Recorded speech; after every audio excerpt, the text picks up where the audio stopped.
नमस्कार, मैं Sumit Tiwari. NMF news में आप सभी का बहुत बहुत स्वागत है। पश्चिम बंगाल में पहले फेज की वोटिंग हो चुकी है और वोटिंग जो है वो बहुत ही शांतिपूर्व तरीके से हुआ है। सेना ने मोर्चा संभाला। सेना के बलबूते जो है वहां पर कुछ भी दंगा देखने को नहीं मिला, आगजनी देखने को नहीं मिली। लेकिन अब 29 तारीख को दूसरे फेज की वोटिंग होनी है। अब उसके पहले सेना के हाथ 100 से ज्यादा जो है वो जिंदा बम मिला है, यानी कि गोला बम मिला है, जो कि दक्षिण 24 परगना से मिला है। और किसके घर से मिला है, नाम पर थोड़ा जोर दीजिएगा। रफीकुल इस्लाम के घर से 100 बम के गोले मिले हैं, देसी बम के गोले मिले हैं, जो कि सेना ने दर्द दबोचा है।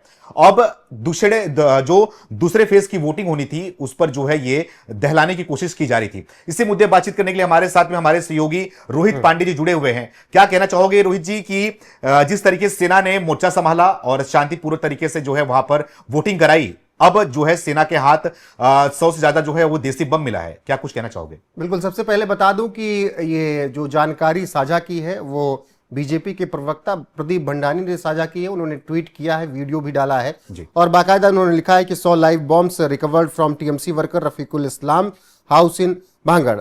और ये सब निश्चित तौर पर 29 अप्रैल को होने वाले चुनाव के लिए इकट्ठा किए गए थे। आसपास के बूथों में दहशत फैलाने की योजना थी, ऐसी खबरें शुरुआत में निकलकर आ रही हैं। लेकिन ये कुछ नया नहीं है। दक्षिण 24 परगना वैसे भी अति संवेदनशील रहा है। कई बार ऐसी खबरें आ चुकी हैं, चुनाव के वक्त भी वहां पर तमाम बार बवाल झड़प की खबरें आती रही हैं। तो इस बार वहां पर एक बार फिर से इसकी प्लानिंग की गई थी। क्योंकि पहले चरण में मतदान शांतिपूर्वक तरीके से हुआ। अब लोग कहेंगे यार 10-12 जगह से हिंसा हुई थी, बवाल हुआ था, पत्थरबाजी हुई थी, कार्यकर्ता को दौड़ा लिया गया था, प्रत्याशी को बीजेपी के दौड़ा कर मारा गया, तब फिर शांतिपूर्वक कैसे हुआ? तो उसके लिए आपको 2021 का, 2016 का, 2011 के इन सब चुनावों को देखना होगा। इन चुनावों में पोलिंग के दिन हत्याएं हो जाती थी आसपास में जी। इस चुनाव में तो कम से कम पहले फेज में हिंसक झड़प की खबरें आई। एक जगह आपने देखा कि कुमारगंज में बीजेपी के प्रत्याशी को दौड़ाकर मारा है। फिर आपने कहीं और देखा कि हुमायूं कबीर मुर्शिदाबाद में टीएमसी के कार्यकर्ताओं के साथ वहां पर भिड़ंत हो गई, अग्निमित्रा पॉल की गाड़ी पर पथराव कर दिया गया। ये सब खबरें निकल कर आई, लेकिन किसी की हत्या की खबर निकलकर सामने नहीं आई। इसीलिए कहा जा रहा है कि शांतिपूर्वक तरीके से मतदान हुआ।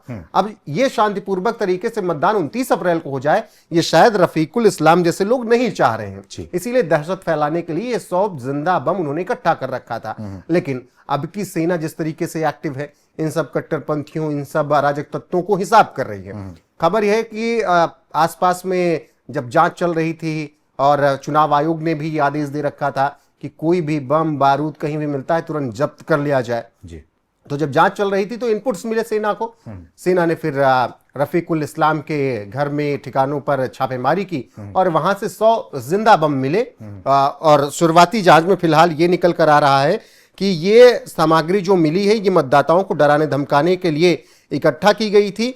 और आयोग ने कोलकाता पुलिस के आयुक्त से लेकर राज्य के सभी जिलों के एसपी और थाना प्रभारियों को इसके बाद चेतावनी भी दे दी है कि अगर उनके अधिकार क्षेत्र में ऐसी कोई लापरवाही पाई जाती है तो संबंधित अधिकारी के खिलाफ कार्रवाई की जाएगी।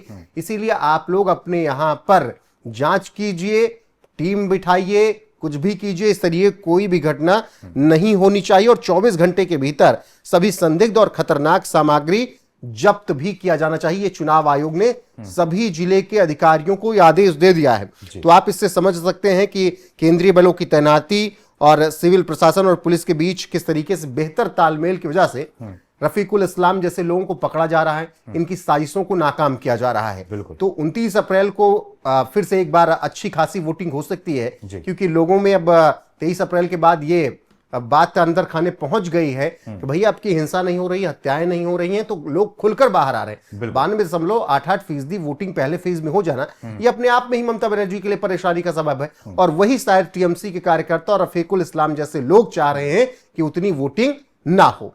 इसीलिए बौखलाए हुए हैं, क्योंकि एक खबर हमने और भी किया जिसमें सीआरपीएफ के कैंप में जो है वो एक टीएमसी का नेता घुसता है और गाली गलौज करता है सीआरपीएफ जवान के साथ में, उनको धमकी देता है, उनकी चमड़ी निकालने की बात करता है, उनको दिल्ली वापस भेजने की बात करता है।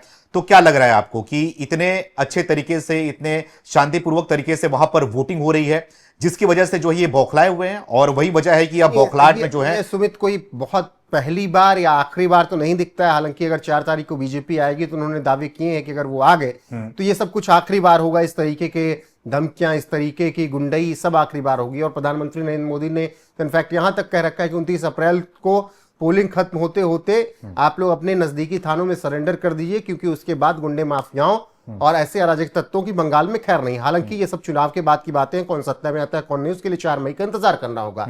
लेकिन अगर बंगाल के चुनावी इतिहास को देखेंगे तो वहां पर हर बार इसी तरीके से दबाव बनाया जाता है, मतदाताओं को परेशान किया जाता है, कार्यकर्ताओं को धमकाया जाता है कि अभी तो केंद्रीय बल है, ये चले जाएंगे 4 दिन बाद तो फिर तुम्हें कौन बचाएगा। तो लोग भी अपनी जान बचाने के लिए भाई चलो टीएमसी को वोट डालते हैं। लेकिन अब की हवा अलग बह रही है, अब की लोग खुलकर बोल रहे हैं, सामने नहीं बोल पा रहे हैं तो वीडियो के माध्यम से बोल रहे हैं जी। लेकिन अब की अधिकतर लोग बोल रहे हैं। मुझे याद है कि 2019 मैंने लोकसभा चुनाव पश्चिम बंगाल कवर किया, तो उस दौरान बहुत परेशानी होती थी, माइक पे कोई बोल दे, वो भी सोचिए कि राज्य का चुनाव नहीं था, चुनाव होता था वो केंद्र का जी। लोग माइक पर बोलने को तैयार नहीं होते थे, क्योंकि उनका कहना था कि अगर हम बोल दिए, ये वीडियो देख ली टीएमसी वालों ने तो कल को हमें ढूंढ के मारेंगे। ये हाल था।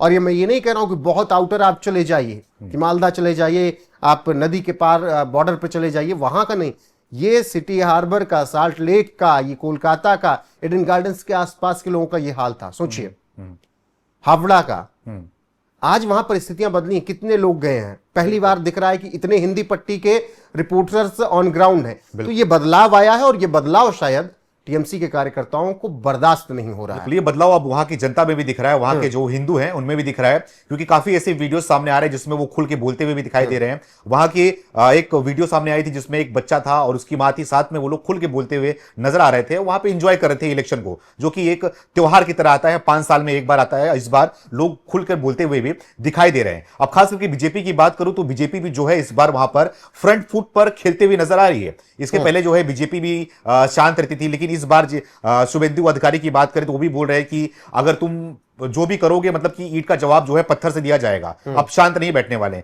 तो आपको लग रहा है कि बदलाव अभी से दिखना शुरू हो चुका है। अब इस बदलाव को देखते हुए वहां के जो हिंदू वोटर हैं वो बाहर आएंगे, वोट करेंगे। देखिए, मुझे लगता है कि सबको मिलकर वहां पर वोट करना होगा। बदलाव किसी एक के लिए नहीं आएगा। अगर बांग्लादेशी घुसपैठियों को निकालना है तो वो बांग्लादेशी घुसपैठिए वहां के मुसलमानों के लिए भी इतना खतरनाक है जो भारत के हैं, वहां के हिंदुओं के लिए भी इतना खतरनाक है। तो सबको मिलकर अपने हिसाब से अपने मत का प्रयोग करना पड़ेगा। वो किसको करते हैं किसको नहीं करते हैं ये उनकी मर्जी है। लेकिन फिलहाल की अगर बात करें तो अभी तो परिवर्तन के लिए हमें 4 तारीख का इंतजार करना होगा। 29 तारीख की अगर बात करें तो उस दिन के लिए चुनाव आयोग, प्रशासन ने पूरी तरीके से ये कंफर्म कर लिया है कि किसी तरीके की हिंसा ना हो, बवाल ना हो, शांतिपूर्ण तरीके से मतदान हो। बाकी जो अपडेट आएगी हम लोग देते ही रहेंगे। बिल्कुल, जिस तरीके से रोहित जी ने आपको समझाया भी और बताया भी कि माहौल बदल रहा है, तो माहौल बदलते हुए लोगों को नजर भी आ रहा है। जब माहौल बदलेगा तो लोग घर से बाहर निकलेंगे भी, वोट भी करेंगे। हमारी भी लगातार यही कोशिश है कि आपको जो है जागरूक किया जाए और आप लोग भी बाहर आए, बड़ी से बड़ी मात्रा में वोट करें। और साथ ही साथ जो ये तस्वीर आपको दिख रही है, इसी तस्वीर के सहारे आपको छोड़े जाते हैं। आप भी अपनी राय को कमेंट करके बताइए कि पश्चिम बंगाल में अब कितना माहौल बदलता हुआ आपको दिख रहा है। आप इसके बारे में क्या सोच रहे हैं, अपनी राय को भी कमेंट करके आप हमें जरूर बताइएगा। बहुत बहुत धन्यवाद।